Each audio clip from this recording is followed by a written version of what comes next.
De volta com o Correio Debate, a gente retoma a conversa aqui com o presidente do Tribunal Regional do Trabalho da Paraíba, o desembargador Tiago de Oliveira Andrade. Desembargador, o senhor disse que não interfere nessa relação de julgamento de processo, de celeridade processual, com esse trabalho social que o Tribunal Regional do Trabalho vem fazendo. Nós tivemos, alguns anos atrás já, a reforma trabalhista. Isso interferiu de alguma forma no julgamento das ações? Bem, a reforma trabalhista realmente, a princípio, logo no início, houve uma queda no número de processos. Era algo novo, então as pessoas não sabiam qual seria o impacto daquilo. Então, a princípio, no início, logo em 2018, 2019, houve uma redução do número de ajuizamento de processos, mas já retomado, já está bem sedimentado na jurisprudência, tanto local como nacional, os impactos para o bem e para o mal, né? Assim, os advogados já têm ciência do que pode ser, do que foi modificado, e as partes também. Então, esse receio inicial causado pela reforma já foi superado. O número de processos hoje é o mesmo do que era antes da reforma. Porque a Justiça do Trabalho, assim como todos os ramos da Justiça, tem que criar uma jurisprudência unificada, né? E isso leva um tempo, já que a legislação é relativamente nova. Isso.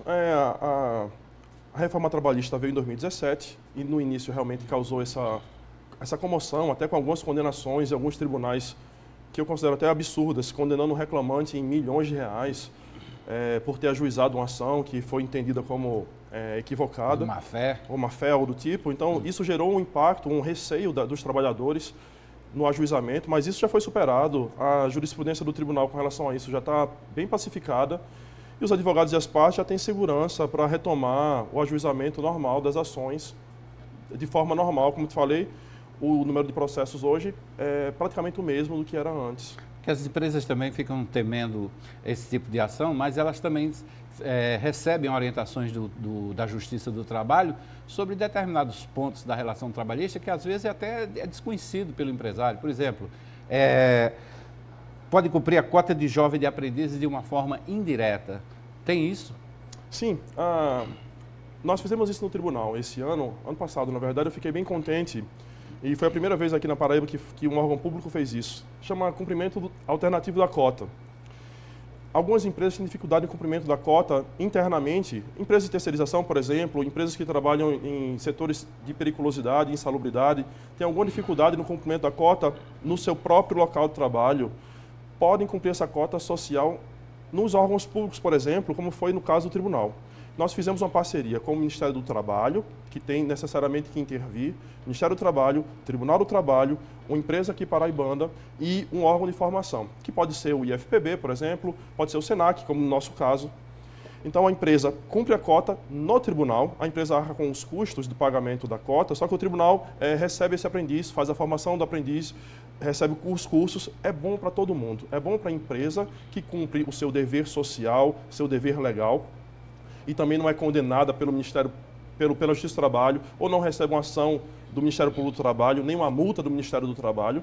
Então, o custo para a empresa, se for pensar só no custo, se for um empresário que não pense nessa visão social, se pensar só no custo, sai muito mais barato para o bolso do empresário cumprir a cota dessa forma social do que deixar de cumprir a cota, porque pode gerar uma condenação trabalhista, o nome da empresa socialmente não fica adequado, porque recebe uma condenação da Justiça do Trabalho.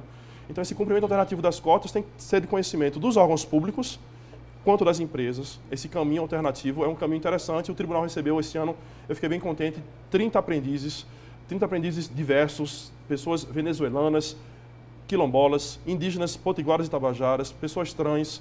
É um público bem diverso que está trabalhando e contribuindo muito com o tribunal, tornando o tribunal mais diverso, mais inovador e mais socialmente justo. E é isso que eu penso que as empresas também podem cumprir, os outros órgãos públicos também podem realizar. O tribunal busca sempre a conciliação entre as partes, no caso de ações movidas no âmbito trabalhista?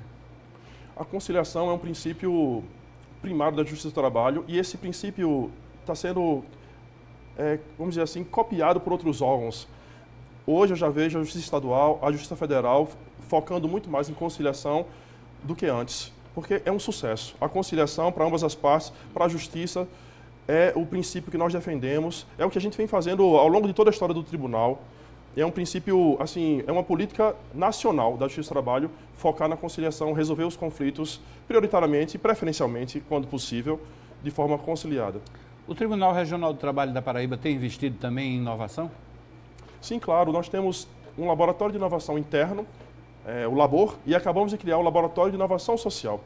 Então, nós estamos procurando fazer inovação tanto em questões tecnológicas, internas, de melhoria dos trabalhos, dos processos do trabalho dentro do tribunal, mas também focando na inovação social. Esse ano, por exemplo, agora no final do ano, no Expo Jude, nós ganhamos o prêmio de inovação social, concorrendo com todos os tribunais do país, mais que isso, concorrendo com todos os órgãos de justiça do país.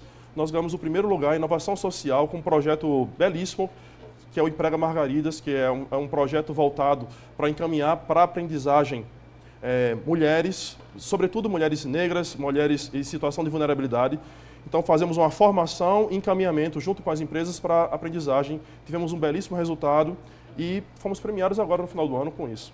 Para a gente encerrar, desembargador, vamos repetir o nosso convite aqui para amanhã, né? Tem esse mutirão amanhã do CIJUS. Isso, eu falo para toda a população receber bem esse mutirão. Nós estaremos lá com equipe grande, com vários órgãos, OAB, Justiça Federal, Tribunal de Justiça, órgãos do Sistema de Justiça, Defensoria Pública do Estado, Defensoria Pública da União, mas além disso o SEBRAE, o SENAI, diversas secretarias estaduais e municipais. O CIJUS fica ali ao lado do Shopping Tambiá, na Dom Pedro I, pertinho da Lagoa.